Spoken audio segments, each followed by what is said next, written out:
Baik, terima kasih. Bismillahirrahmanirrahim. Assalamualaikum warahmatullahi wabarakatuh.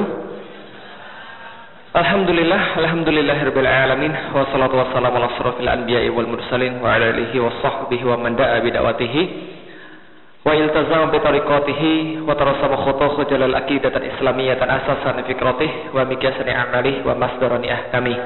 Asyhadu an la ilaha illallah, asyhadu anna Muhammadan abduhu wa rasuluhu la nabiyya ba'da. Wa qala Allah ta'ala fi kitabihil karim, a'udzu billahi minasyaitonir rajim. Bismillahirrahmanirrahim. Innad dina indallahil Islam. Alhamdulillah, puji dan syukur senantiasa kita panjatkan tentu saja hanya pada Allah Subhanahu wa taala yang telah memberikan kita kenikmatan-kenikmatan yang tidak terhingga sampai dengan pada saat ini. Allah mengatakan di dalam Al-Qur'an, wa in ta'udu nikmatallah la tu'suha, bahwa setiap nikmat yang Allah berikan pada kita, niscaya walaupun kita mau menghitungnya tidak akan dapat kita hitung. Maka sudah menjadi kewajiban sebagai seorang manusia kita bersyukur pada Allah tiada henti-hentinya, karena Allah juga memberikan nikmat pada kita juga tiada henti-hentinya. Dan nikmat terbesar yang Allah karuniakan pada hamba adalah faqih fiddin, adalah memahami agama, kemampuan untuk ingin mempelajari agama lebih lanjut, yaitu adalah kemampuan untuk belajar. Dan inilah kewajiban seorang muslim yang tidak akan selesai kecuali setelah Allah mengambil nyawanya. Karena itu kita beruntung bahwa kita diturunkan seorang manusia sempurna, seorang manusia yang kelak akan menjadi harapan seluruh umat manusia. Dialah Rasulullah Muhammad SAW. Dan semoga salawat selalu tercurahkan pada beliau, dan juga salam semoga tercurahkan pada beliau, pada keluarga beliau, pada sahabat-sahabat beliau, dan pada orang-orang yang mengikuti jalan beliau sampai dengan akhir zaman. Saya mohon maaf, I'm sorry to my brothers and sisters who are not speaking Indonesian, because the material will be delivered in Indonesian. Because saya sudah cukup tersiksa tadi menyampaikan itu.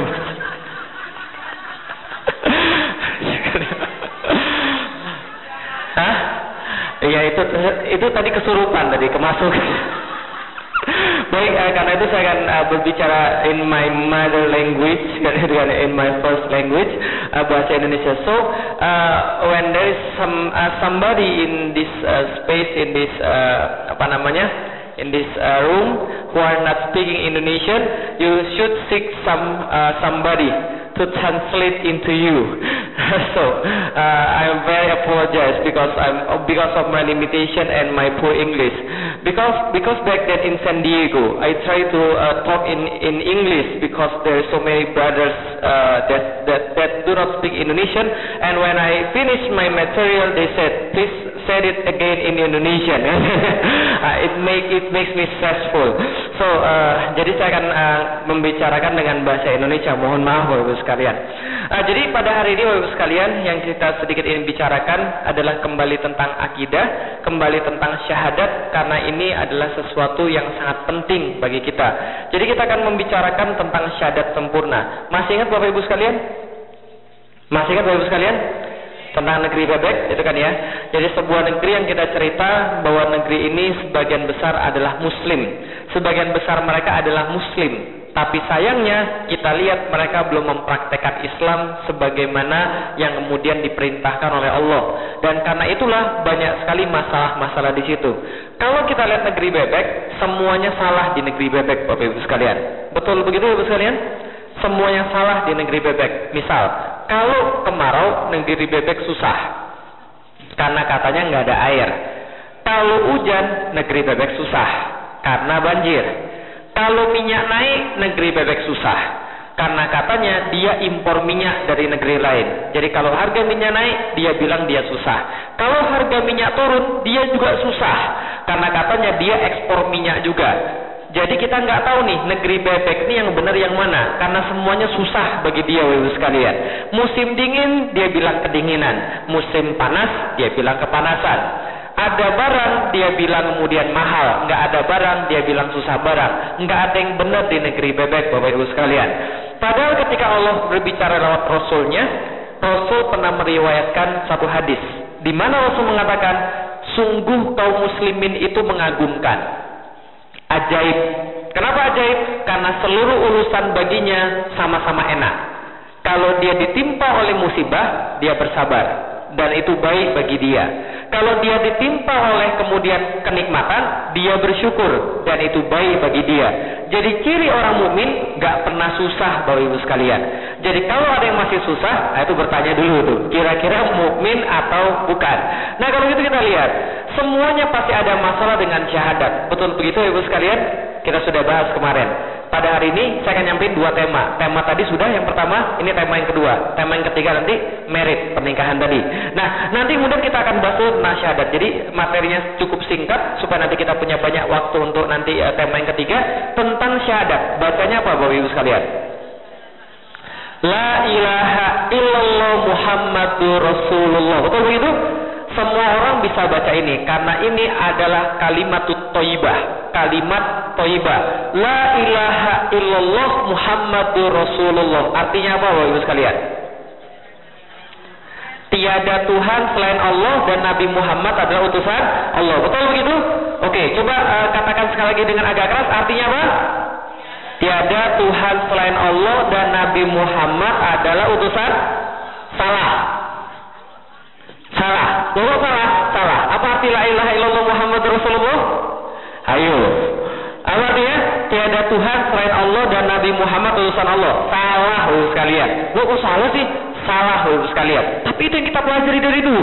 Salah, Bapak sekalian. Loh, kok salah sih? Oke, sekarang saya tanya. La ilaha illallah Muhammadur Rasulullah. Kalau dikatakan tiada Tuhan selain Allah, berarti dulu sebelum Islam datang, sebelum Islam datang ke tanah Arab, Tuhannya siapa? Tuhannya siapa? Sebelum Islam datang di tanah Arab. Lata, Uzza, mana? Salah. Siapa Tuhan orang Arab sebelum datang Islam? Ada yang tahu siapa Tuhan orang Arab sebelum datang Islam? Fir'aun. Itu Tuhannya orang Mesir. Salah. Siapa Tuhannya orang Arab sebelum datang Islam?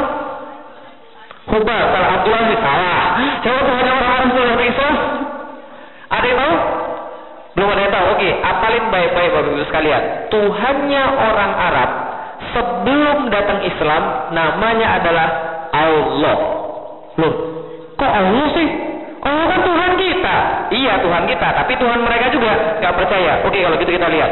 Zaman dulu Bapak Ibu sekalian, Abu Jahal, Abu Lahab dan abu-abu yang lain, gitu kan ya.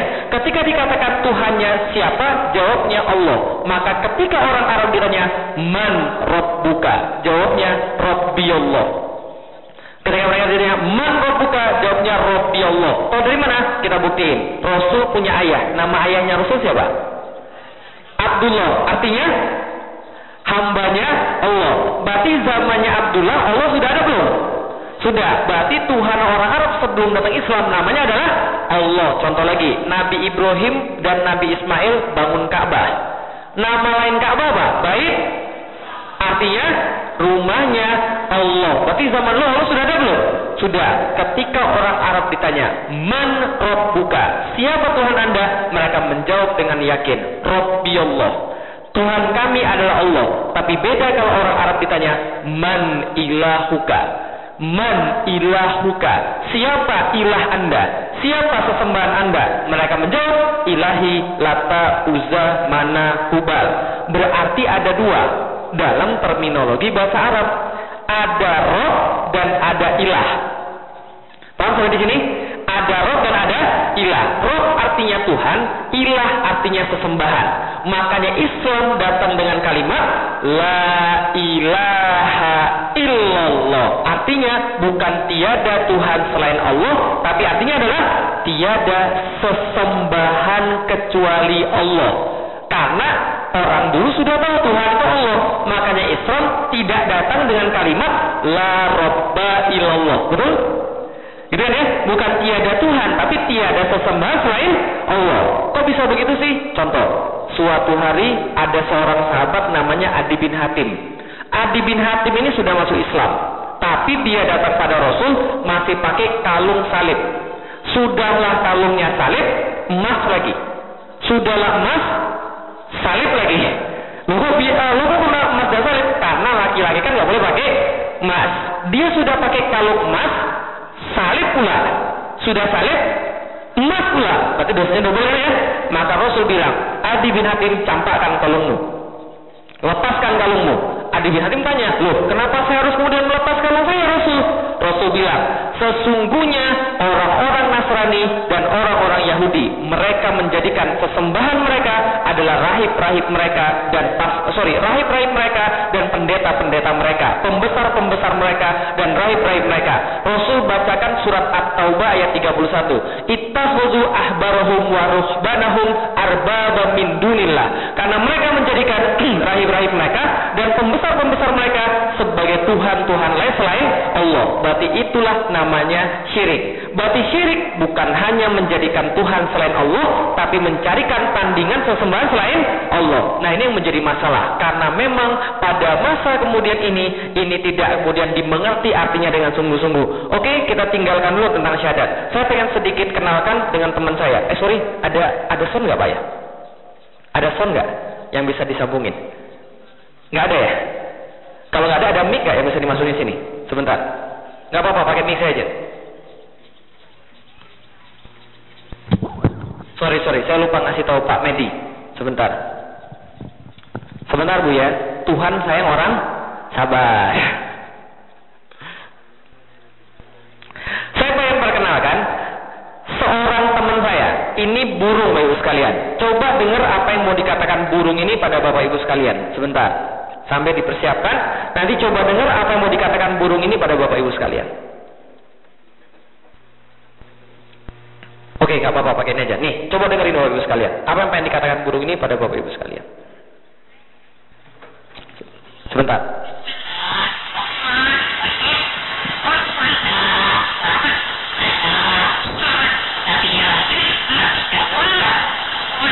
ولأن معلمه باكستاني لا يجيد العربية فإن الطائر تعلم اللكنة أيضا تماما كصاحبه.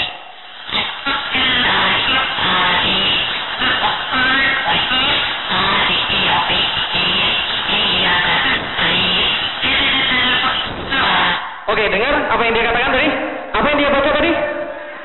Suratul Fatihah. Sebelumnya dia baca apa?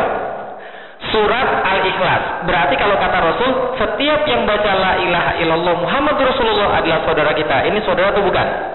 Saudara atau bukan? Yang bilang saudara silakan, saya mah enggak. Ini adalah burung yang bisa ngomong syahadat. Dia burung ini tinggalnya di Pakistan. Diajaknya bahasa Pakistan, tapi dia bisa baca syahadat dan dia bisa baca suratul Fatihah dan dia bisa baca suratul Ikhlas. Betul begitu? Oke, kalau gitu ini baru burung. Sekarang perkenalkan teman saya yang lain. Zaman sekarang Bapak Ibu sekalian, robot sudah sedemikian canggih. Robot sudah sedemikian keren. Nah,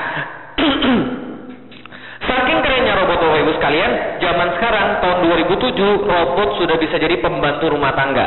Mereka bisa ngepel, mereka bisa nyuci, mereka bisa jagain orang-orang jompo. Jadi bapak ibu-ibu yang sekarang sudah tua, ini bayar pembantu susah, boleh beli robot dari Jepang untuk bisa jaga orang-orang jompo. Itu tahun 2007. Tahun 2007 juga lahir robot yang bisa mimpin orkestra musik. Nah, jadi dia bisa mimpin orkestra musik. Jadi dia bisa jadi dirijen, bisa membedakan ratusan jenis lagu dan memimpin masing-masing orang dengan lagunya tadi. Kan itu kan ya?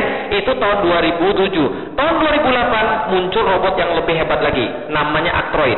Coba kita lihat apa yang bisa kita lihat di sini. Ini robotnya.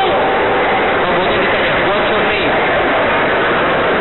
What's your name?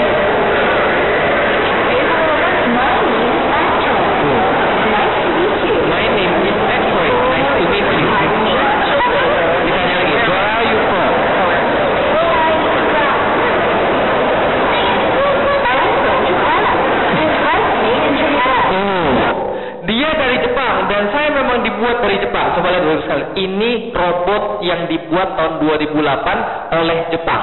Dan mohon maaf Ibu sekalian, dia pintar luar biasa, punya artificial intelligence. Dan bukan hanya pintar, dia politis juga.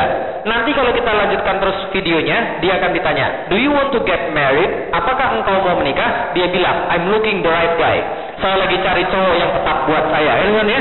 Dia pintar Ibu sekalian. Dan mohon maaf Ibu sekalian, ini cewek, ini robot, cakep nggak Bapak-bapak sekalian? Cakep nggak? Dan saya kasih tahu ibu sekalian, dia tidak hanya cakep, sampai dalam-dalamnya dia punya barang yang mirip perempuan. Dia bisa jalan, dia bisa diajak ngobrol, dia bisa diajak bercanda. Maka tidak heran tahun 2009 diresmikan pernikahan pertama kali antara orang Jepang dengan robot. Jadi kalau hari ini kita ada pernikahan kan ya, antara cowok dengan cewek kan ya. Di sana pernikahannya cowok dengan robot. Ketika ditanya pada cowoknya, kenapa Anda mau menikah dengan robot? Dia bilang, dia memang robot, tapi dia tidak bisa menyakiti hati saya seperti wanita-wanita lain. Dia punya istri robot itu sekalian, dan robot ini pintar luar biasa, sudah mirip banget kayak manusia. Dia bisa melakukan apapun, bisa berbagai macam bahasa. Dia bisa bahasa Inggris seperti yang Bapak Ibu dengar. Dia bisa bahasa Jepang karena sudah biasa di front office-nya kantor-kantor di Jepang mereka pasang robot di situ. Jadi bukan lagi resepsionis, bukan orang, tapi robot. Kenapa? Mahal biaya orang di sana. Maka mereka ganti dengan robot, dan robot ini bisa berbagai macam bahasa, termasuk bahasa Jepang, termasuk bahasa Inggris, dan termasuk bahasa Arab, Bapak Ibu sekalian. Yang saya belum tahu, dia bisa nggak bahasa Jawa. Tapi yang jelas, dia bisa bahasa Arab. Pertanyaan saya sederhana, kalau robot ini mengucapkan 2 kalimat syahadat, dia masuk Islam atau tidak? Masuk Islam atau tidak? Kan sama-sama syahadat. Dia nggak punya nyawa. Kenapa saya syahadat, Bapak Ibu terima? Kalau dia syahadat, Bapak Ibu nggak terima. Karena dia tidak punya akal. Apa bedanya yang punya akal sama yang nggak punya akal? Kenapa yang nggak punya akal Ibu nggak terima? Kenapa yang punya akal Ibu terima? Apa bedanya? Karena dia sudah di-set. Berarti apa yang menjadi bedanya? Dia tidak sadar. Itu kata bunyinya, sadar. Dia tidak sadar apa yang dia ucapkan. Dia tidak sadar apa yang dia kemudian lakukan, dan dia nggak sadar konsekuensi apa yang dia sampaikan. Betul begitu? Berarti kita tidak terima dia karena satu, dia tidak sadar. Dia tidak sadar apa yang dia lakukan. Dia tidak tahu kenapa dia berislam, dan dia tidak paham konsekuensi daripada syahadat Islam. Artinya Islamnya cuma di bibir saja, syahadatnya cuma di bibir saja. Karena itu kita tidak terima. Pertanyaan saya Bapak Ibu sekalian, jangan-jangan selama ini syahadat kita sama kayak robot, gitu kan ya? Cuma diulang-ulang terus kayak diprogram. Tapi kita nggak tahu kenapa kita bersyahadat. Kita nggak tahu, kita nggak sadar kenapa kita bersyahadat. Betul begitu Ibu sekalian? 18 tahun saya masuk Islam. Ketika saya masuk Islam, kira-kira susah nggak masuk Islam? Syahadatnya gampang Bapak sekalian. Tinggal dibaca ya, asyhadu an la ilaha illallah, asyhadu anna muhammadur rasulullah, gampang. Tapi mengucapkannya susahnya minta ampun Bapak sekalian. Kenapa susah? Kepikir di kepala saya, waduh, ibu saya gimana? Bapak saya gimana? Kemudian keluarga saya gimana? Teman-teman saya gimana? Kan ya? Tapi karena saya tahu kenapa saya harus Islam, saya kemudian ucapkan 2 kalimat syahadat. Karena saya tahu konsekuensinya, saya sadar kenapa saya mengucapkan syahadat, dan saya tahu kenapa saya harus Islam. Betul begitu?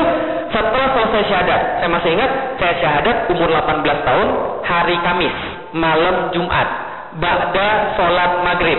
Jadi pada sholat maghrib saya syahadat. Setelah selesai syahadat, mereka sholat isya. Maka ustadznya bilang pada saya, Felix, kamu harus ikut sholat isya. Gimana caranya Pak? Saya belum tahu gerakannya. Lihat teman-temanmu, gimana bacaannya? Baca aja subhanallah walhamdulillah wala ilaha illallah Allahu akbar. Baca aja itu terus. Maka jadilah kemudian sholat pertama saya ngelirik ke kanan, ngelirik ke kiri. Nah, kenapa? Karena saya belum tahu caranya sholat, tapi saya jalani. Kenapa saya jalani? Karena saya tahu kenapa saya harus Islam. Besok subuhnya harus kemudian sholat subuh. Apa yang saya rasakan Bapak Ibu sekalian? Ngantuk Bapak Ibu sekalian. Tapi tetap harus sholat subuh karena saya tahu konsekuensi masuk Islam. Dan hari esoknya, hari apa? Setelah Kamis? Jumat. Akhirnya saya pergi ke Jakarta sendirian. Saya masuk Islam di Bogor, pergi ke Jakarta sendirian, nggak punya teman. Sebelum saya pergi ke Jakarta, saya telepon teman saya. Cara Jumatan gimana sih? Kan saya harus Jumatan nih, kan wajib kan ya? Saya nggak banyak alasan. Kenapa nggak banyak alasan? Saya sadar kenapa saya masuk Islam. Ketika saya sampai Jakarta, saya telepon teman saya, Jumatan tuh gimana sih? Sama aja kayak sholat-sholat yang lain. Oh gitu ya? Gimana sholatnya? Sama aja kayak yang lain. Terus gimana caranya? Ikutin aja orang-orang yang ada di situ. Pasti kamu bisa kok. Kalau gitu saya datang jam berapa? Kamu datang sebelum jam 11:30. Karena kalau kamu datang sesudah jam 11:30, biasanya di sana rame dan nanti kamu nggak dapat tempat duduk. Karena saya takut Jumatan rame dan nggak dapat tempat duduk, akhirnya saya datang jam 11:15. Duduk di pojok paling kanan. Kemudian ngeliat ke belakang. Oh nggak ada orang nih. Jangan-jangan sholat Jumatnya nggak jadi nih kan ya. Nah, kenapa? Karena mungkin nggak ada orang. Tapi orang lambat laun kemudian datang. Oke, kemudian saya telepon lagi. Gimana cara Jumat? Sama aja kayak sholat yang lain. Anggap aja sholat zuhur. Oke, anggap sholat zuhur. Apa yang terjadi bapak sekalian? Ketika kemudian sholat Jumatan, saya ingat kata teman saya. Kalau orang berdiri, kamu berdiri. Orang angkat tangan, kamu angkat tangan. Gitu kan ya. Segala macam. Pokoknya ikutin aja orang-orang. Walhasil bapak sekalian, ketika mereka duduk ketika rakaat kedua, saya berdiri sendiri bapak sekalian. Lo tadi kan nggak ada masalah kan ya? Malu nggak kira-kira? Malu, tapi nggak ada masalah. Kenapa? Saya tahu kenapa saya berislam. Saya tahu konsekuensi syahadat saya. Saya tahu kenapa saya harus Islam. Karena inilah namanya syahadat. Maka Bapak Ibu sekalian, inilah namanya idrok silah billah. Seseorang muslim yang bersyahadat dengan benar, seorang muslim yang mengucapkan syahadat dengan benar, maka dia harusnya punya idrok silah billah. Apa itu? Kesabaran, awareness, kesadaran bahwa dia sudah punya hubungan dengan Allah, bahwa Allah mengawasi setiap perbuatan dia dan akan meminta pertanggungjawaban setiap perbuatan dia. Itulah idrok silah billah. Maka wajar kita lihat zaman sekarang. Kenapa ada orang yang sudah syahadat, sama-sama syahadat tapi jadi calo angkot? Boleh nggak jadi calo angkot? Boleh nggak narik angkot? Boleh. Yang nggak boleh apa? Ketika Jumatan dia tetap narik angkot. Betul begitu? Ada orang yang sudah syahadat tapi meninggalkan sholat tanpa ada alasan, meninggalkan sholat tanpa ada rasa ragu, meninggalkan sholat tanpa ada rasa bersalah. Ada orang yang sudah tua, mati-matian dia mau pergi ke masjid walaupun sudah kakinya sakit, kan gitu kan ya? Ada orang yang sudah syahadat tapi ngerokok, sekalian. Makanya bilang kan, tuh benar kan kata saya kan, percuma aja kerudungan kalau ngerokok, sekalian. Betul begitu sekalian? Yang penting hatinya bukan luarnya, betul begitu? Betul, lihat kerudungan aja bisa begini, apalagi yang enggak kerudungan. Tapi ada juga kemudian orang yang sudah masuk Islam tapi mau menutup auratnya dengan sempurna. Betul begitu? Ada orang yang sudah masuk Islam tapi nikahnya sama Nyi Roro Kidul sekalian. Ngomong-ngomong, Nyi Roro Kidul ada atau enggak? Ada atau enggak Nyi Roro Kidul? Ada atau enggak? Ada atau enggak? Enggak ada atau ada? Oke, saya pernah diskusi setengah jam dengan mahasiswa saya tentang Nyi Roro Kidul. Jadi ketika saya sempat ngajar di Sekolah Tinggi Ilmu Ekonomi, percaya atau nggak percaya, ada kemudian salah satu mahasiswa saya bilang begini, ceritanya begini, saya lagi ngajar basic knowledge. Jadi saya lagi ngajar basic knowledge, dan saya jelasin pada mereka, yang mana yang boleh dipercaya, yang mana yang nggak boleh dipercaya. Apa yang kemudian berdasarkan argumen dan yang mana yang nggak berdasarkan argumen. Maka saya sampai pada pembahasan tentang mengimani pada yang goib. Oh, itu pelajaran basic knowledge atau pengajian? Sama aja. Nah, kemudian ketika saya bilang begitu, lalu dia bilang, Pak, kalau gitu Bapak percaya nggak dengan Nyi Roro Kidul? Saya bilang, enggak. Loh, Bapak bilang kan tadi harus percaya sama yang goib. Tapi Nyi Roro Kidul tidak termasuk yang di dalam Al-Quran. Dia bilang, enggak Pak, Nyi Roro Kidul itu ada Pak. Saya bilang, enggak ada. Enggak Pak, ada Pak. Saya tanya, tahu dari mana? Nenek saya bilang begitu. Nenek saya bilang Nyi Roro Kidul itu ada. Terus saya bilang, nenekmu dapat dari mana? Dari neneknya lagi. Neneknya dari mana? Dari neneknya lagi. Terus saya bilang, neneknya nenekmu itu nabi atau bukan? Bukan. Ya kenapa dipercaya? Enggak Pak, pokoknya Nyi Roro Kidul itu ada. Dia membantu para wali songo untuk menyebarkan Islam. Wah, kalau udah begini susah nih. Kenapa? Sudah campur-campur kemudian tahayul dan sebagainya. Maka kemudian saya bilang sama dia, ya udah kalau gitu, nanti besok-besok kalau ketemu Nyi Roro Kidul sampaikan salam dari Felix Xiao. Oke? Kalau ketemu Nyi Roro Kidul, sampaikan salam dari Felix Xiao dan kasih tahu Nyi Roro Kidul, hati-hati kalau lagi berenang di pantai selatan. Karena kenapa? Kalau dia lagi berenang di pantai selatan, jangan sampai ketemu saya. Kalau dia ketemu saya, akan saya makan dia. Kok dimakan Ustaz? Karena saya bilang, karena kata Rasul, semua yang ada di laut halal sekalian. Apa maksudnya? Lah ini kan di laut juga ya. Lah kalau kemudian dia di laut, berarti kan dia halal kan gitu ya. Nah, kemudian saya katakan bahwa inilah kemudian orang-orang. Tapi ada juga yang sudah masuk Islam, dia mau melakukan pernikahannya dengan sempurna. Dia mau melakukan pernikahannya dengan syar'i dan sebagainya. Berarti kita lihat di sini Bapak Ibu sekalian, sama-sama syahadat. Sama-sama syahadatnya. La ilaha illallah Muhammadur Rasulullah. Tapi ada yang mau taat, ada yang tidak mau taat. Apa bedanya Bapak Ibu sekalian? Banyak nggak di antara kita yang syahadat tapi masih maksiat? Banyak nggak yang syahadat tapi dia taat? Banyak juga. Apa yang membedakan orang yang taat setelah syahadat dengan orang yang tidak taat setelah syahadat? Saya mencari tahu. Saya meneliti tentang semua itu dan saya dapat jawabannya. Ini jawabannya Bapak Ibu sekalian. Nih, kita belajar dari orang yang sudah hebat syahadatnya, yang benar syahadatnya, dan sempurna syahadatnya. Siapa dia? Namanya Umar bin Khattab. Kenal Umar bin Khattab? Seorang sahabat Rasul yang kabarnya pedangnya aja 1,5 meter. Pedangnya aja 1,5 meter. Berarti orangnya kan nggak mungkin 1 meter kan ya? Pasti 2 meteran kan ya? Umar bin Khattab badannya gede, orangnya kuat, wajahnya serem. Kata Rasul, setannya takut sama dia. Jadi setan aja takut sama dia. Suatu hari Umar kemudian datang ke rumah Rasul, kemudian Rasul ketawa dan bilang, Umar, setan aja takut sama kamu. Loh, kok bisa ya Rasulullah? Umar tanya, tadi pas kamu kesini ada setan yang mau lewat jalan yang sama. Tapi ketika dia melihat ada Umar di ujung jalan, dia cari jalan yang lain. Kenapa? Karena setan takut berpapasan dengan Umar. Itu Umar bin Khattab. Kenapa setan takut? Karena dia tegas dalam keislaman dia. Kalau kita, setan takut nggak sama kita? Kalau kita jalan diintilin setan di belakang gitu kan ya. Nah, itu bedanya. Umar ini sangat luar biasa tegas loh sekalian. Jadi contoh, ketika tadi saya sholat, saya jadi imam, apa yang saya lakukan pertama kali sebelum sholat? Luruskan dan rapikan barisan. Gitu kan ya? Karena kerapian sholat adalah kesempurnaan sholat. Kalau Umar ngerapin barisan, nggak caranya begitu. Umar cabut pedangnya, rapi. Jadi kalau nggak rapi kena kakinya, kena tebas. Itu Umar bin Khattab. Nah, Umar bin Khattab ini adalah orang yang sangat hebat. Kenapa dia bisa hebat di dalam Islam? Karena sebelum dia masuk Islam, dia juga orang yang hebat. Walaupun dalam hal maksiat. Sebelum masuk Islam, kerjanya keliling kota Mekah dan berkata, di mana Muhammad saya akan penggal kepalanya. Di mana Muhammad saya akan penggal kepalanya. Dia keliling-keliling nyari Muhammad untuk memenggal kepala Rasulullah Muhammad SAW. Maka sampai satu saat ketika ada sahabat bilang sama dia, kenapa kamu cari Muhammad? Apa urusanmu dengan Muhammad? Maka kemudian dia bilang, saya akan penggal kepalanya Muhammad. Kenapa? Karena Muhammad sudah membuat rusak agama nenek moyang saya. Karena Muhammad sudah menyuruh orang untuk keluar daripada agama nenek moyang saya. Sahabat punya ide, gini aja, kamu nggak usah cari Rasulullah Muhammad. Adikmu itu sudah masuk Islam dan sekarang lagi belajar Al-Quran. Niatnya sahabat supaya Umar mendengarkan Al-Quran. Ternyata dia marah besar, ngamuk, pergi ke tempat adiknya, dilabrak pintunya, dapat adiknya sama suaminya lagi belajar baca Quran, langsung digampar. Yang gampar Umar bin Khattab, telinganya berdarah, kemudian wajahnya bonyok. Ketika lagi disiksa, adiknya bilang, Umar, kenapa kami disiksa? Bukankah kami cuma membaca kitab dari Tuhan yang sama? Kan Tuhan kita sama-sama Allah. Umar berkata, iya juga ya. Kenapa saya mukulin adik saya sendiri? Cewek lagi. Gara-gara sesuatu yang saya tidak yakini pasti. Maka dia bilang, mana yang kamu baca? Saya mau baca. Dibaca oleh Umar kebetulan pada surat At-Toha 1-20 yang berbunyi ayat kedua, 1 sampai 14. 14 ayat doang yang dia baca berakhir dengan innani anallah la ilaha ilana.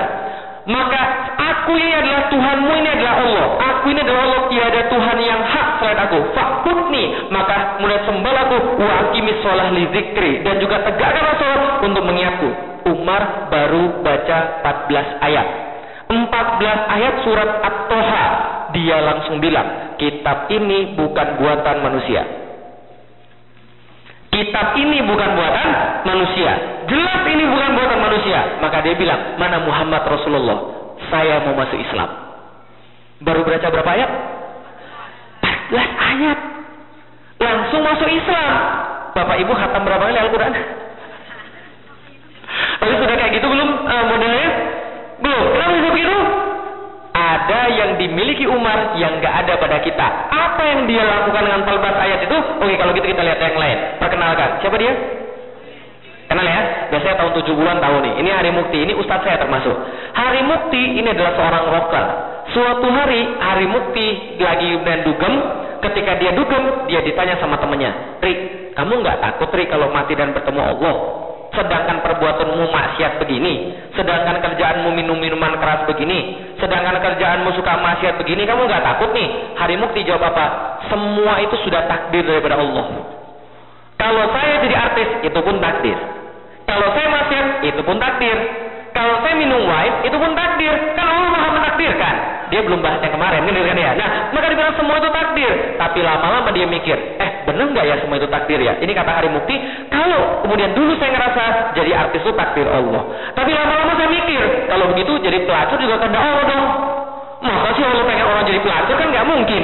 Jadi kan ya, maka dia mikir, nah nggak adil dong. Berarti Allah jahat dong. Saya mulai mulai bertanya-tanya, benar nggak sih hidup kayak gini? Setelah dia berpikir, dia bertanya-tanya, dan dia mendalami Allah, dia menghentikan perbuatan maksiat dia. Sekarang inilah jadinya hari mukti. Sudah pernah ke sini belum hari mukti? Coba deh. Ini hari mukti sekarang. Dia sekarang jadi dai sekalian.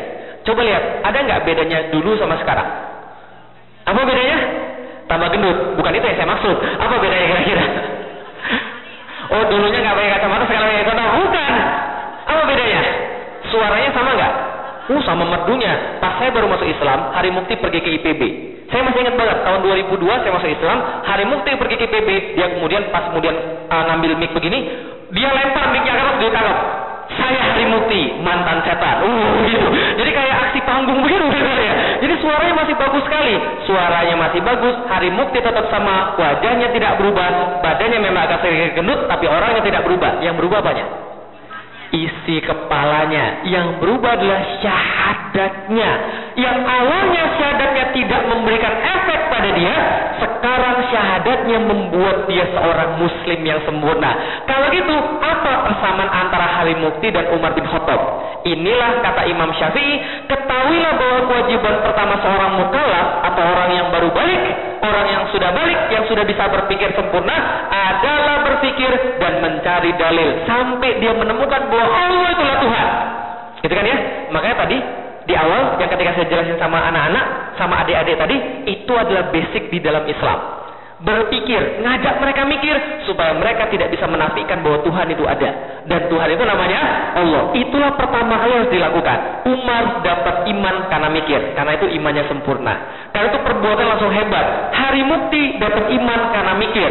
Awalnya dia Islamnya keturunan, namun kemudian dia memperbaiki syahadatnya sehingga dia jadi kayak begini. Nah, itu yang menjadi perbedaan. Kalau gitu apa harus kita pikirkan? Ini harus kita pikirkan. Ayat pertama yang turun ke dunia, bunyinya apa?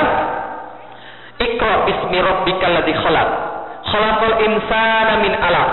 Iqra wa rabbukal akram. Alladzi 'allama bil qalam. 'allamal insana ma lam ya'lam. Ini adalah ayat yang pertama datang. Iqra artinya tidak hanya bacalah, tapi Iqra asal katanya qara'a yaqra'u qira'atan. Artinya bacalah, berpikirlah, telaahlah, analisislah, coba teliti sekali lagi, coba hitung sekali lagi, pikirkanlah. Itu artinya Iqra. Artinya apa?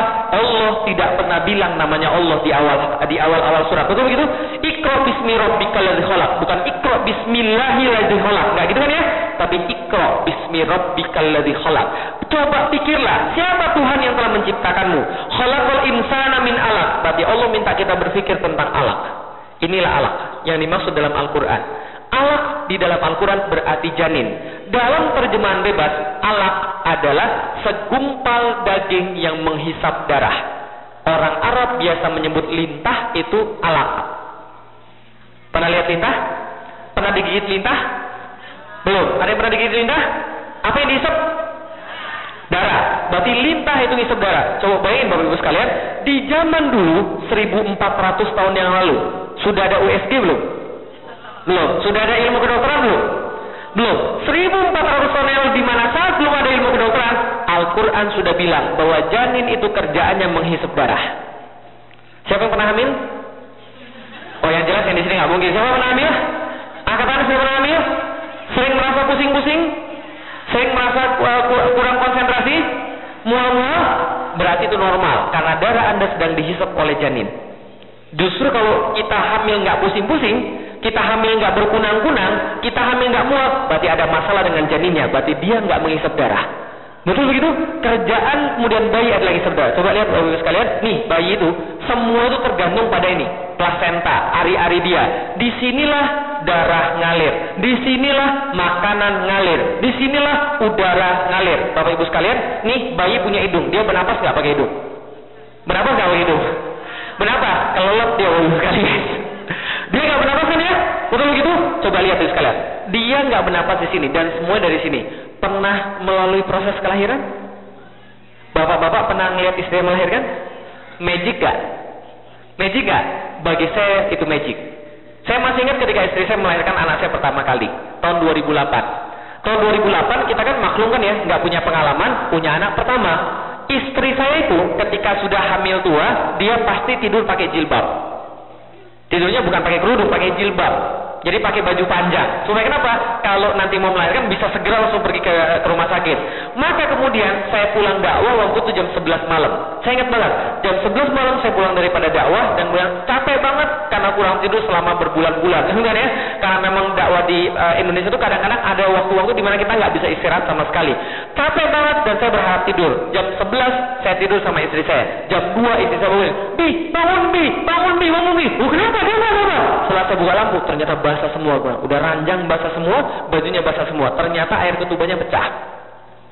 Sebagai kemudian seorang suami yang kemudian tidak punya pengalaman, pikir saya apa? Kalau air ketuban pecah, berarti airnya ini keluar. Berarti bayinya bahaya. Betul begitu? Maka kemudian saya langsung anterin ke rumah sakit. Untung jam 2 malam 15 menit sampai ke rumah sakit. Dan kemudian sampai di rumah sakit, apa kata susternya? Pak, mohon maaf Pak, ini masih belum pembukaan 1 belum Pak. 1 aja belum Pak pembukaan. Belum pembukaan 1 ya? Pembukaannya ada berapa? Pembukaannya ada 10 Pak. Aduh. Jam 2 malam Bapak Ibu sekalian, bayangkan. Sampai jam 12 itu tidak ada pembukaan sama sekali Bapak Ibu sekalian. Coba bayangkan, stres nggak? Baru pertama kali melahirkan sudah dites dengan air ketuban pecah. Apa yang sebenarnya terjadi? Istri saya dipasangi alat namanya kardiotokograf. Tahu kardiotokograf? Jadi itu alatnya 0 sampai 80 kan itu ya. Kalau dia sudah sampai 40, istri saya genggam tangan saya, wah, katanya sakit banget Bi. Tapi itu nggak selesai sampai 40, sampai 60, 73, turun lagi ke 0, 47, istri saya stres. Apa yang terjadi pada saya? Ngelihat istri saya kayak begitu, stres Bapak sekalian. Apa yang terjadi pada saya? Kepala saya kayak muter film Bapak sekalian. Maksiat saya keinget semua. Istighfar umi. Tapi yang sebenarnya istighfar itu saya. Kenapa? Maksiat saya ingat semua. Jangan-jangan gara-gara ini nih istri saya ini susah. Jangan-jangan gara-gara ini istri saya susah melahirkan.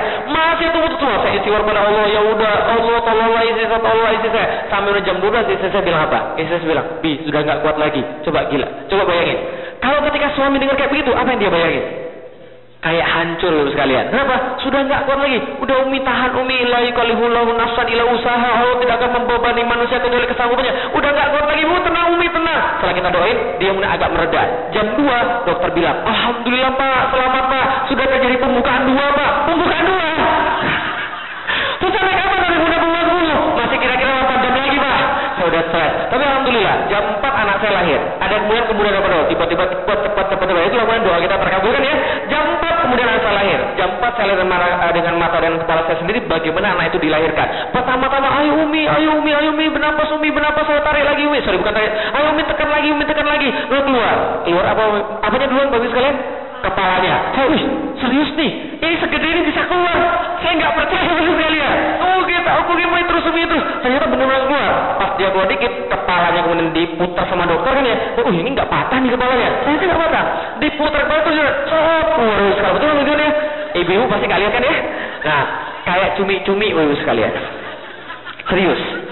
Kayak cumi-cumi Bapak sekalian. Warnanya putih dan nggak ada keras-kerasnya sama sekali. Dan nggak bernapas. Betul begitu? Dok, ini kenapa nggak bernapas tuh? Tenang dulu Pak. Nggak bernapas Pak. Tenang dulu. Dijepit kemudian hari-harinya dipotong. Pas dipotong baru hidup, baru nangis. Coba bayangkan. Apa saya bilang? Ternyata gitu ya. Allah mengajari kita. Apa Allah ajarkan? Kalau kita potong 1 rizki, Allah ganti dengan 2 rizki yang lain. Dipotong kemudian hari-harinya, Allah ganti dengan hidung yang nyala. Allah ganti dengan mulut yang bisa makan. Dia sudah bisa nangis, dia bisa bernapas, dia nyari susu ibunya. Betul begitu? Allah ngajarin pada kita bahwa ini yang kita lihat pada Iqra bismi rabbikal ladzi khalaqal insana min 'alaq. Dari awal terbentuknya dia sampai jadi kayak begini, Allah memberikan sebuah keistimewaan luar biasa. Awalnya apa? Ini yang sudah kita bahas, sperma. Ya, yang kemudian segala macam akhirnya jadi kayak begini Bapak sekalian. Allah mengajar pada kita luar biasa. Jangan takut rezeki Bapak sekalian.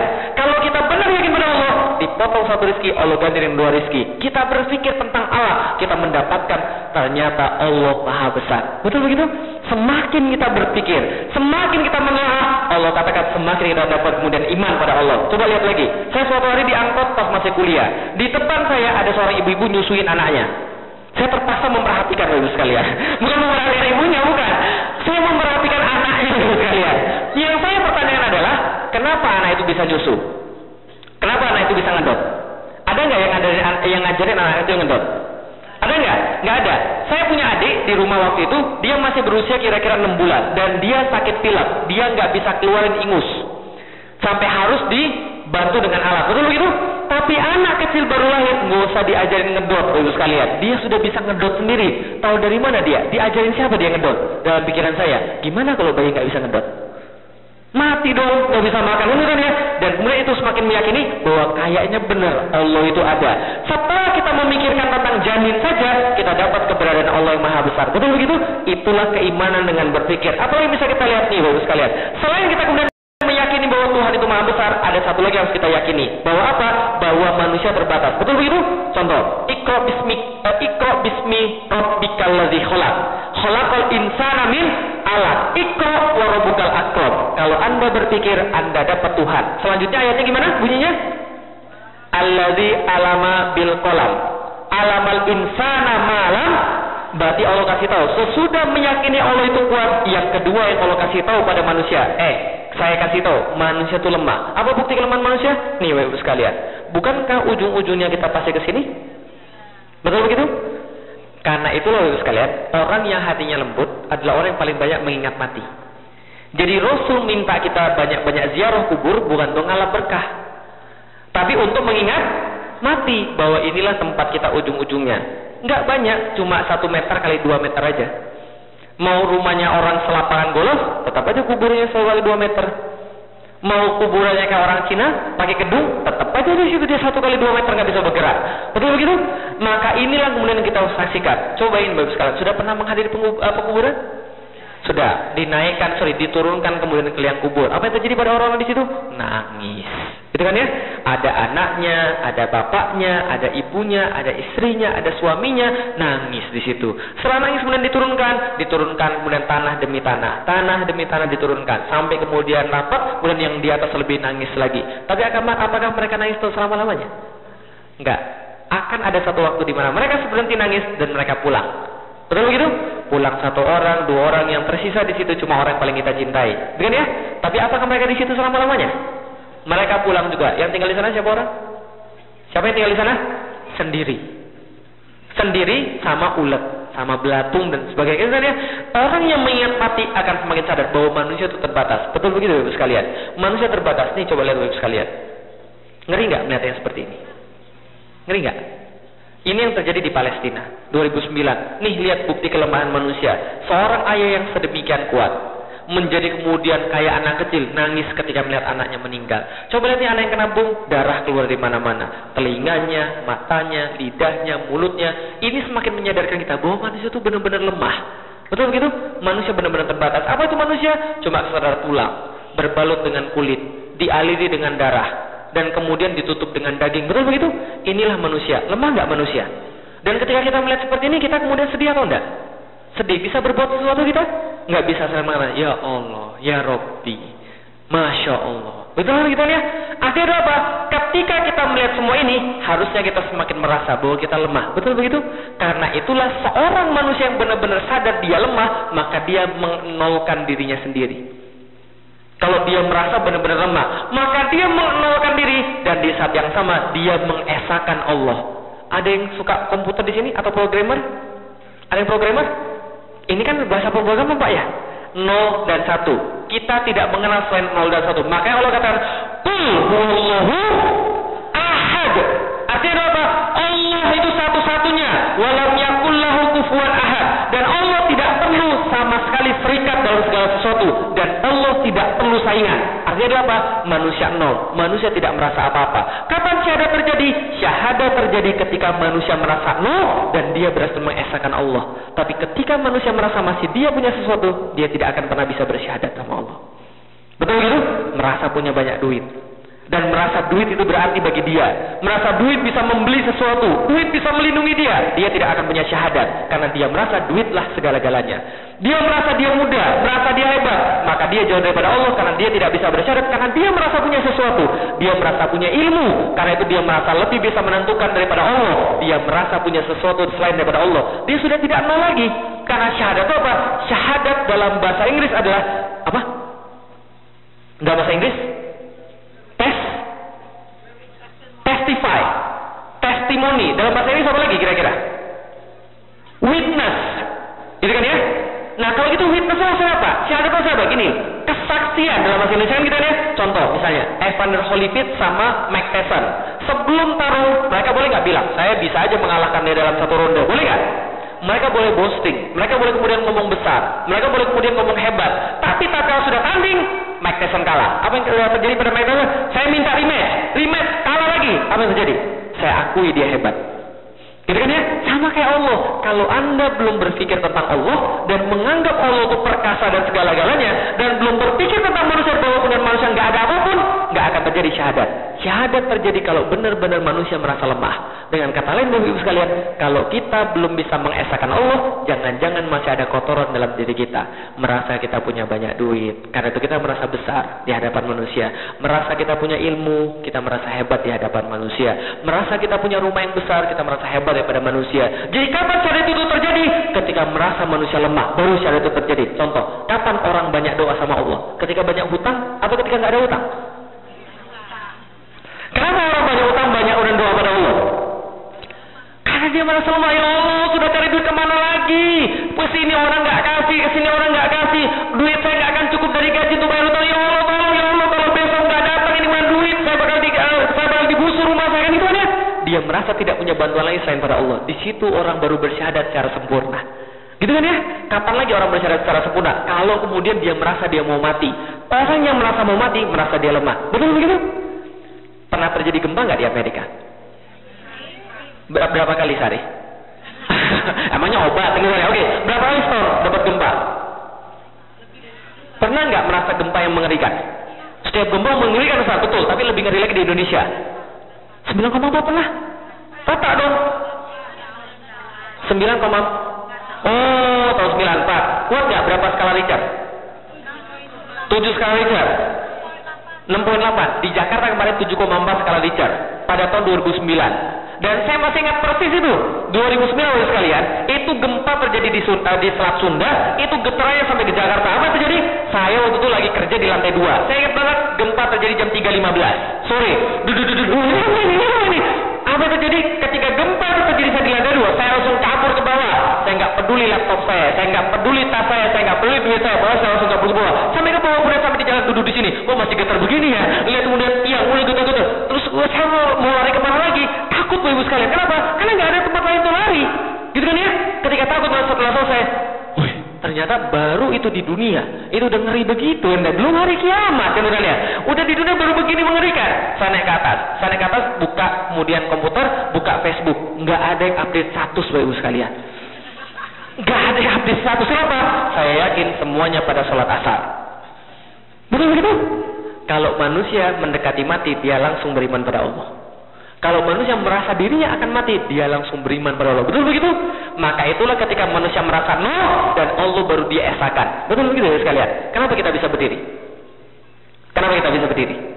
Karena kita punya 2 kaki. Salah. Kenapa kita bisa melihat? Karena kita punya 2 mata. Salah. Kenapa kita bisa ngomong? Karena kita punya mulut. Salah. Karena ada yang punya mulut, ada yang punya mata, ada yang punya kaki, tapi dia nggak bisa berdiri, dia nggak bisa ngomong, dan dia nggak bisa ngelihat. Siapa itu? Mayit. Gitu kan ya? Artinya kenapa kita bisa melihat, kenapa kita bisa ngomong, dan kenapa kita bisa berdiri? Karena Allah mengizinkan kita. Semakin banyak kita berpikir dan semakin merasa lemah kita, disitulah semakin muncul syahadat pada Allah. Dan itulah dimaksud dengan berpikir, sehingga kita mengesahkan Allah, sehingga syahadat kita menjadi syahadat sempurna, Bapak sekalian. Paham kira-kira sampai di sini? Terima kasih. Ada pertanyaan silahkan. Jelas ya? Jadi semakin manusia merasa lemah, semakin kita menguatkan Allah. Maka anak saya yang kedua namanya Sifar Muhammad Al-Fatih 1453. Sifar artinya 0. Karena saya pengen dia menjadi 0 di hadapan Allah.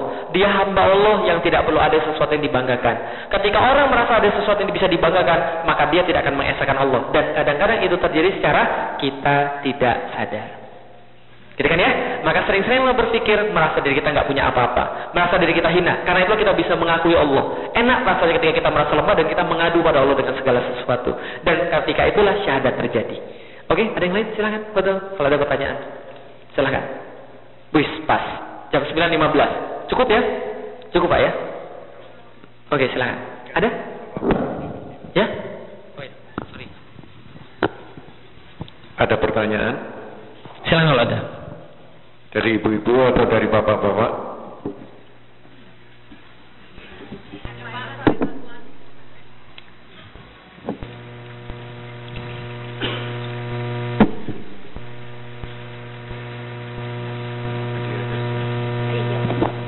Silakan Ibu. Assalamualaikum warahmatullahi wabarakatuh. Waalaikumsalam warahmatullahi. Maaf karena ini amanah Pak, jadi saya menyampaikan pertanyaan. Silakan. Ada seorang bapak Ya. berusia kurang lebih 70 tahun, Oke.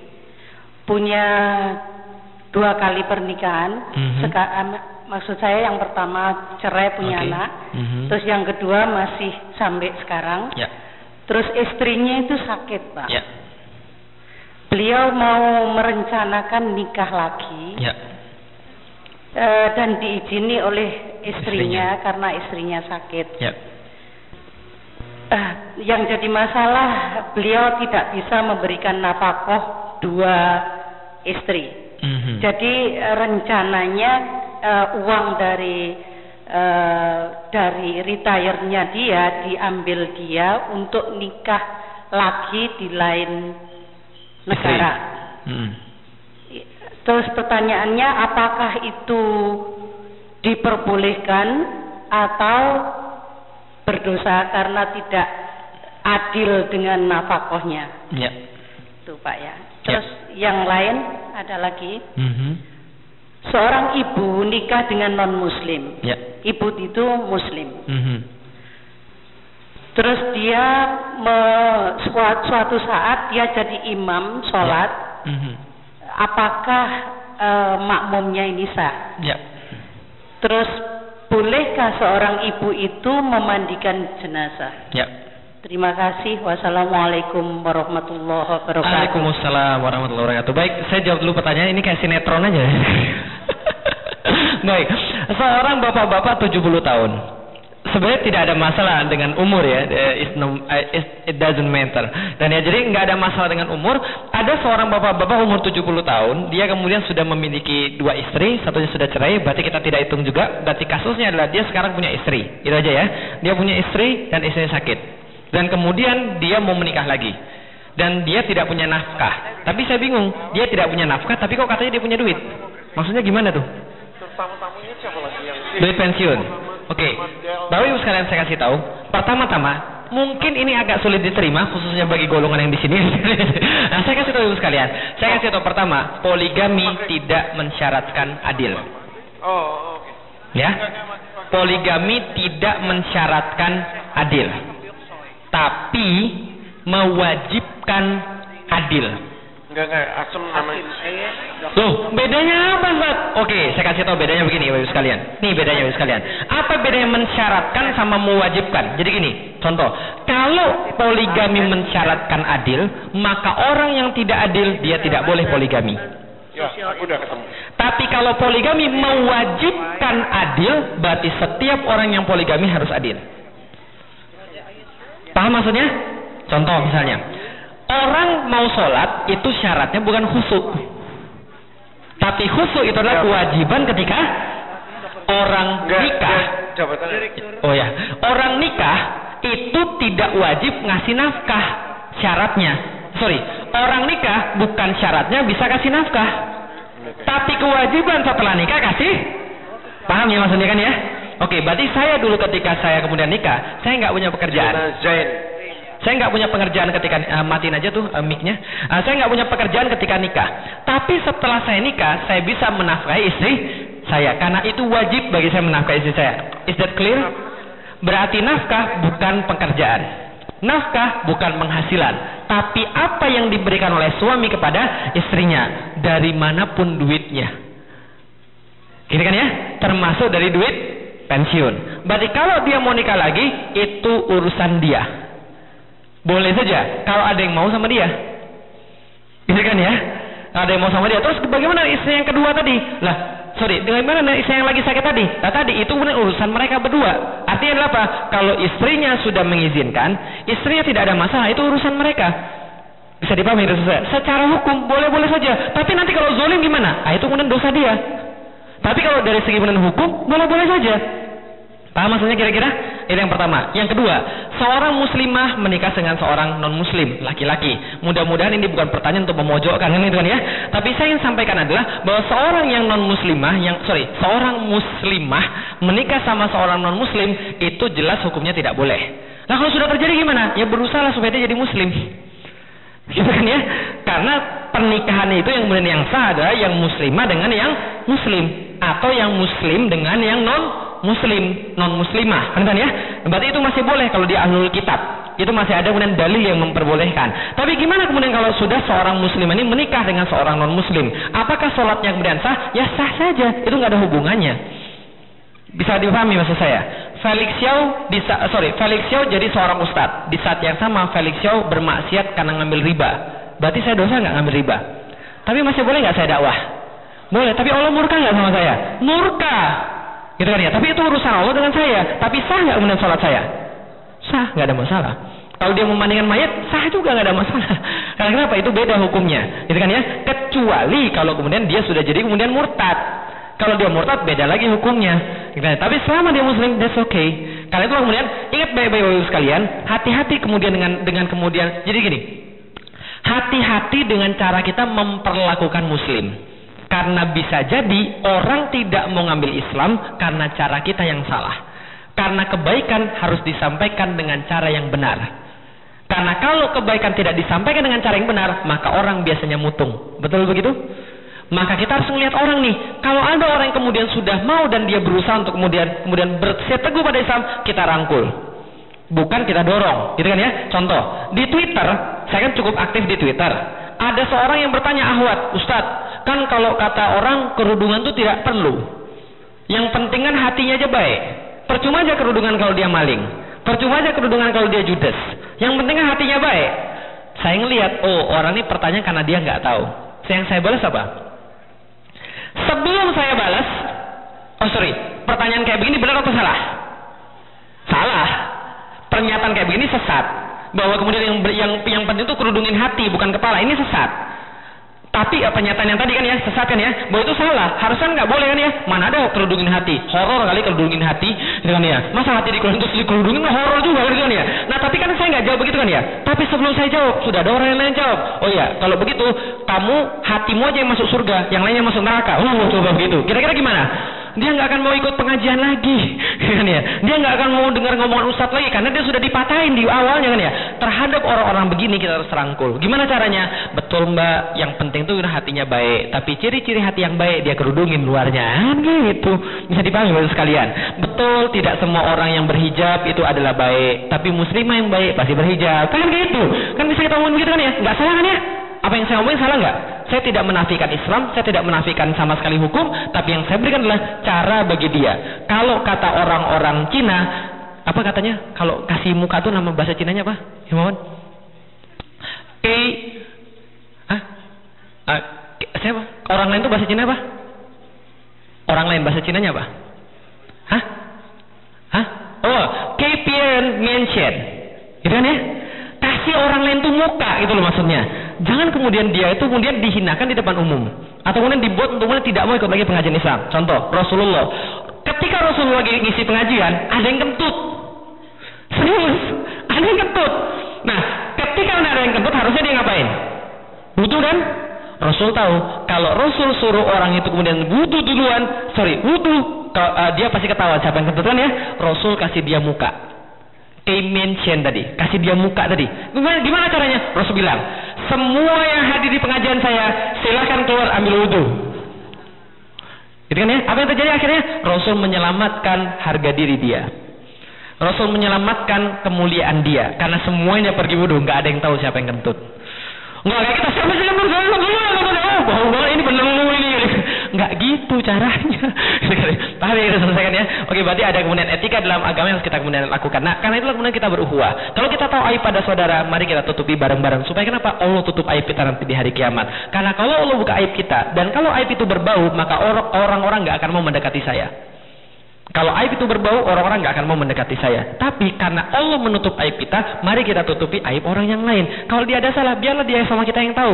Kalau dia buka aib kita, biarin aja. Yang penting kita tutup aib dia. Bisa dipahami Bapak-Ibu sekalian?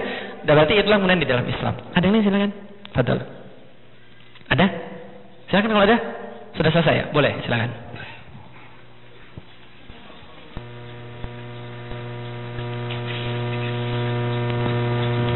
Assalamualaikum warahmatullahi Waalaikumsalam wabarakatuh. Pertanyaannya di luar yang Bapak sampaikan, Pak. Dulu waktu Indonesia hanya mengizinkan 5 agama, orang-orang Chinese yang agamanya Konghucu pindahnya ke Kristen semua, Pak. Ya. Itu kira-kira apa kok mereka nggak tertarik sama Islam, Pak? Baik, terima kasih. Kenapa orang-orang Cina nggak tertarik sama Islam? Bapak Ibu sekalian sudah saya kasih tahu. Saya kemarin lupa menunjukkan, Bapak Ibu sekalian. Sebentar, saya tunjukin ya, biar Bapak Ibu puas.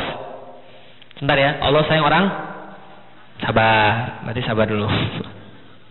Sebentar. Saya tunjukin supaya Bapak Ibu puas, Bapak Ibu sekalian. Saya tunjukin gambar supaya Bapak Ibu puas. Nah, ini adalah masjid di Cina, Bapak Ibu sekalian, di kota Guangzhou. Namanya Masjid Huaisheng. Correct me if I'm wrong. Ini ada orang Cina asli nih. Lebih sipit daripada saya soalnya. Ini kemudian masjid di Cina dibangun tahun 621, Bapak Ibu sekalian. Tahun berapa? 621. Ini masjid dibangun tahun 621. Kelenteng Ustaz, bukan kelenteng Bapak Ibu sekalian, ini masjid Bapak Ibu sekalian. Lihat nih, tengah-tengahnya kalau nanti Ibu Bapak lihat di kemudian di yang resolusinya tinggi, ini ada tulisan bahasa Arabnya.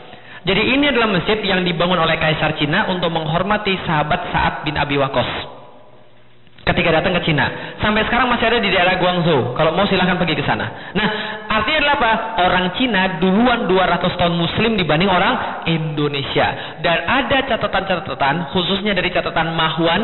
Mahuan itu adalah seorang laksamana pendamping Cheng Ho. Tahu Cheng Ho? Tahu yang dari Semarang ada kelenteng Sampokong? Itu bukan kelenteng dulunya. Dulunya itu masjid. Cuma dirubah jadi kelenteng sama orang Cina. Nah, dulu Mahuan tuh bilang bahwa di Indonesia itu ada 6 daripada 9 wali songo itu orang Cina. Iya. Makanya Sunan Bonang itu bahasa Cinanya namanya Bong-an. Itu bukan kata saya, ada catatan dari Mahuan tadi. Tapi memang catatan ini agak sedikit berbeda dengan catatan daripada yang lain yang mengatakan bahwa wali songo itu dari Arab. Khususnya Syekh Maulana Malik Ibrahim itu dari Arab jelas. Nah, tapi yang lain ada kemudian catatan yang mengatakan 6 daripada 9 itu adalah orang Cina. Karena itulah dalam beberapa dialek, gitu kan ya, dalam beberapa dialek Totok, kiai itu asal dari bahasa Cina. Maka di Madura, ketika saya pergi ke Madura, ke Bangkalan, saya kemudian trace beberapa kemudian descendant mereka, yang paling atas itu orangnya sipit. Serius, orang sipit, orang Cina. Berarti kemungkinan yang menyebarkan ikut ke Indonesia adalah orang Cina. Itu kemungkinan besar. Nah, oke, kalau gitu kita lihat dulu sekalian. Nah, kenapa kemudian bisa jadi kayak begini? Itu gara-gara Belanda, Bapak sekalian. Loh, kok bisa gara-gara Belanda? Ustaz nyalain orang terus. Oke, kalau nggak percaya, pulang dari sini, buka akte kelahiran masing-masing.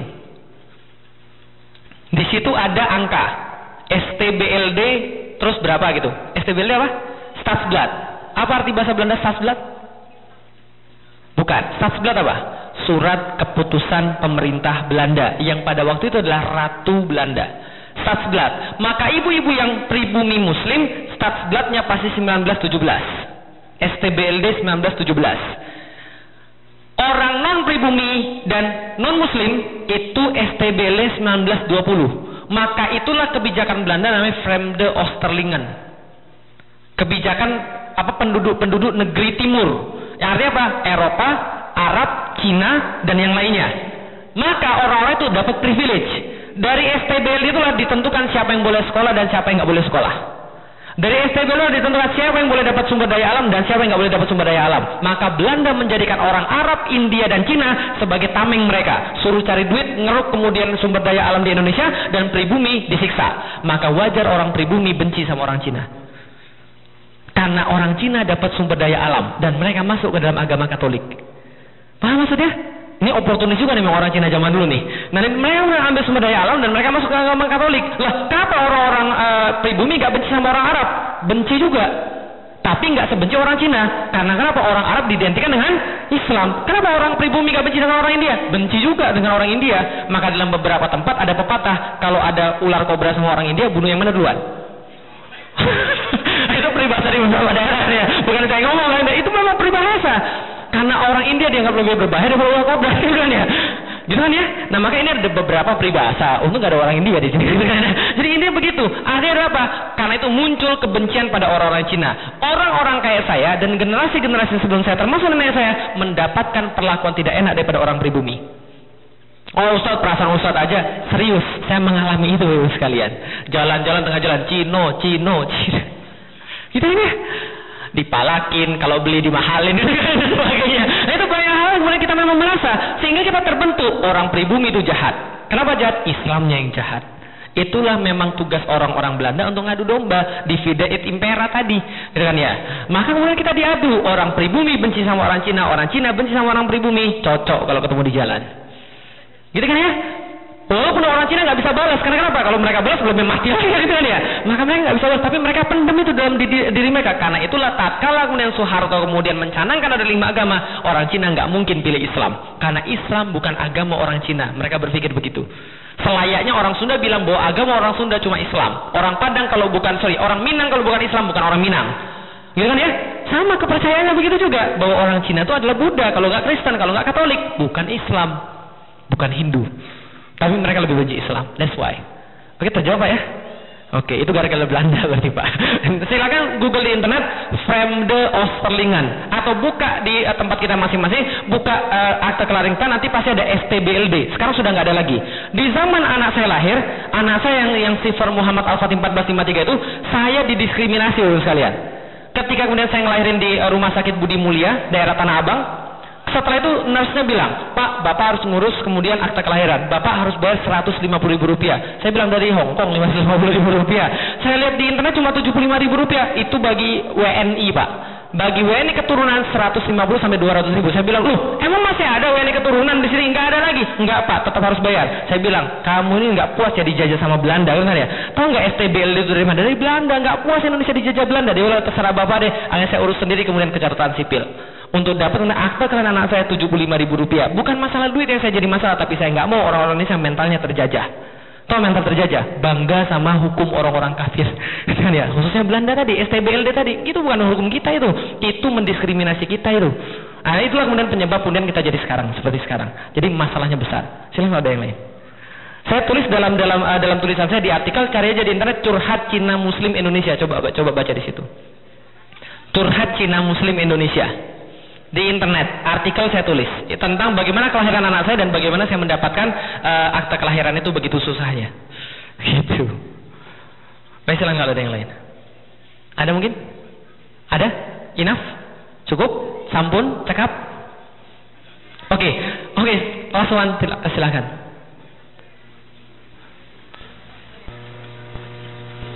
Silakan. Assalamualaikum warahmatullahi wabarakatuh. Waalaikumsalam warahmatullahi wabarakatuh. Selamat malam Pak Ustaz. Malam. Saya hanya ingin menanyakan masalah anak. Katanya anak itu ada 4 perkara, yaitu kurota ayun, yang baik dipandang mata, ya, dan ada fitnah juga ya, Ustaz.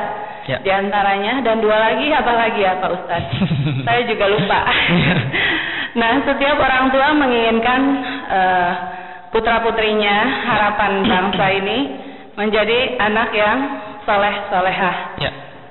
Di antaranya yang kurota ayun itu. Nah, itu kalau 4 perkara itu Pak Ustadz, kalau misalnya tidak memenuhi sesuai dengan keinginan orang tua, semua orang tua pasti menginginkan anaknya seperti yang diharapkan, yaitu yang kurota ayun itu. Nah, itu bagaimana ya Pak Ustadz? Apakah itu masalah takdir atau memang sudah ditentukan oleh Allah? Tapi kita sebagai orang tua tetap berusaha untuk sesuai yang Allah harapkan karena anak adalah amanah. Thanks. Itu aja Pak Ustadz. Terima kasih. Sama-sama. Assalamualaikum warahmatullahi wabarakatuh. Waalaikumsalam warahmatullahi wabarakatuh. Dilalah itu pertanyaan yang sama tadi ditanyakan di San Diego. Jadi kalau ada yang dari San Diego sekarang? Nggak ada, itu Pak Rejo, ya, itu pertanyaan sama ditanya di San Diego. Artinya adalah apa? Kalau anak kita kemudian jadi nggak seperti yang kita harapkan, apakah itu takdir atau pilihan? Pertanyaan saya baru sekalian, saya tanya balik, takdir atau pilihan? Oke, kok bisa jawab begitu? Karena mereka sudah dapat materi kemarin. Nah, jadi silakan ketik di YouTube judulnya Get the Guidance Easier atau agar hidayah menjadi lebih mudah. Di YouTube sudah diupload sama Pak Medi. Nah, jadi agar hidayah menjadi lebih mudah. Itu yang pertama. Yang kedua, anak itu yang saya tahu cuma ada dua tadi, qurrata ayun sama kemudian anak yang jadi fitnah. Di mana supaya anak itu kemudian jadi qurrata ayun? Seluruh orang tua mau nggak anaknya jadi qurrata ayun? Tapi apakah semua orang kemudian anaknya jadi qurrata ayun? Apa bedanya? Yang jadi kemudian ada yang pengen jadi qurrata ayun, ada yang pengen nggak jadi qurrata ayun. Apa bedanya? Takdir atau bukan? Apa bedanya? Pilihan. Apa bedanya? Action. Yang satu cuma mau aja, tapi nggak ngapa-ngapain. Yang satu mau dan dia lakukan. Itulah yang jadi.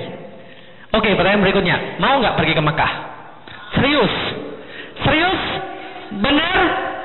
Apa yang sudah Bapak Ibu lakukan untuk pergi ke Mekah kalau serius? Actionnya apa? Nabung. Berapa sehari? Oke, sekarang saya tanya. Kapan mau pergi ke Mekah? Kapan mau pergi ke Mekah? Tahun depan, realistis ya, tahun depan ya. Tahun depan, berarti pergi ke Mekah berapa dolar? Berapa? Yang bisa jawab berarti dia serius pergi ke Mekah. Yang nggak bisa jawab berarti dia nggak serius pergi ke Mekah. Karena harganya dia nggak tahu. Kalau mau serius tanya, itu bedanya ya, serius saya jelas ya. Oke, berarti yang sudah tahu harganya dia serius berapa, Ibu? Hah? 7.900. 7.000 dolar. 7.000 dolar, berarti kalau kita mau tahun depan pergi, berarti 1 bulan kita harus save berapa? Sekitar 600 dolar, oke? 600 dolar per bulan. Sekarang sudah save belum 600 dolar per bulan? Yang sudah save berarti dia serius. Yang belum save berarti dia belum serius. Pertama, terus saya tanya lagi, sudah tahu rukun-rukun umroh? Sudah tahu rukun-rukun umroh, haji? Yang sudah pernah buka YouTube dan ketik bagaimana how to perform umroh and hajj berarti dia serius. Yang belum pernah buka YouTube dan ketik how to perform hajj and umroh itu nggak serius. Oke, jelas? That's why. Karena itu yang dinamakan serius. Ada orang pengen loh, tapi dia nggak ngapa-ngapain, berharap kemudian rezeki nomplok, durian jatuh. Padahal durian jatuh itu bahaya, pecah pala ya. Jangan berharap durian jatuh. Coba lakukan apa yang diinginkan. Saya pengen umroh, saya lobby bapak saya. Kita harus kasih mereka hadiah bukan motor, kita kasih umroh kan gitu kan ya. Nah, cari jalannya apa? Itu benar orang serius. Satu, orang serius dia tidak akan pernah berhenti sebelum dia dapat. Dua, dia berbuat sesuai dengan apa yang dia inginkan. Berarti kalau ibu cuma kemudian nabungnya 100 dolar per bulan, itu nggak serius. 2 tahun jadi, enggak 2 tahun, 5 tahun tuh kalau sebulan 100. Nah, itu nggak serius namanya. Loh, tapi saya nggak punya duit. Nah, keseriusan itu carilah pekerjaan yang punya duit bisa saving 600 per bulan. Oh, tapi nggak ada pekerjaan, cari jalan lain. When there is a will, there is meat. Jadi Will Smith. Jadi kita oke, silakan kalau yang lain. Cukup? Oke, salah satu. Boleh, silakan. Pak Ustadz, katanya kalau misalnya anak itu masuk surga, anak itu diberikan sama Allah buat kesempatan untuk orang tuanya siapa dipilih yang mau diambil ke surga. Betul nggak? Apakah itu betul? Betul bagi yang hafiz Quran. Oh, subhanallah. Oke, berarti jadilah anaknya hafiz Quran. Satu, kedua bagi anak yang syahid di medan jihad. Dia bisa juga. 3, bagi 2 orang anak perempuan yang meninggalkan ibunya meninggal jadi 2 orang anak perempuan yang saya kasih tahu kemarin tuh, 2 orang anak perempuan meninggal sebelum bapak ibunya, maka 2 orang anak perempuan ini narik bapak ibunya ke surga. Kalau bapak ibunya mengikhlaskan dan ketika hidup dia dididik dengan baik. 2 orang anak perempuan. Oh, saya nggak punya anak perempuan gimana? Ya cari lagi.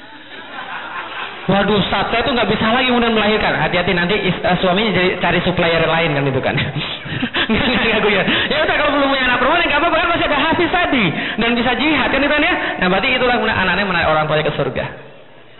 Oke? Pak Ustaz, maaf boleh. Satu lagi. Boleh. Nanti kalau 4 mendapatkan piring cantik. Terima kasih, Pak. Silakan.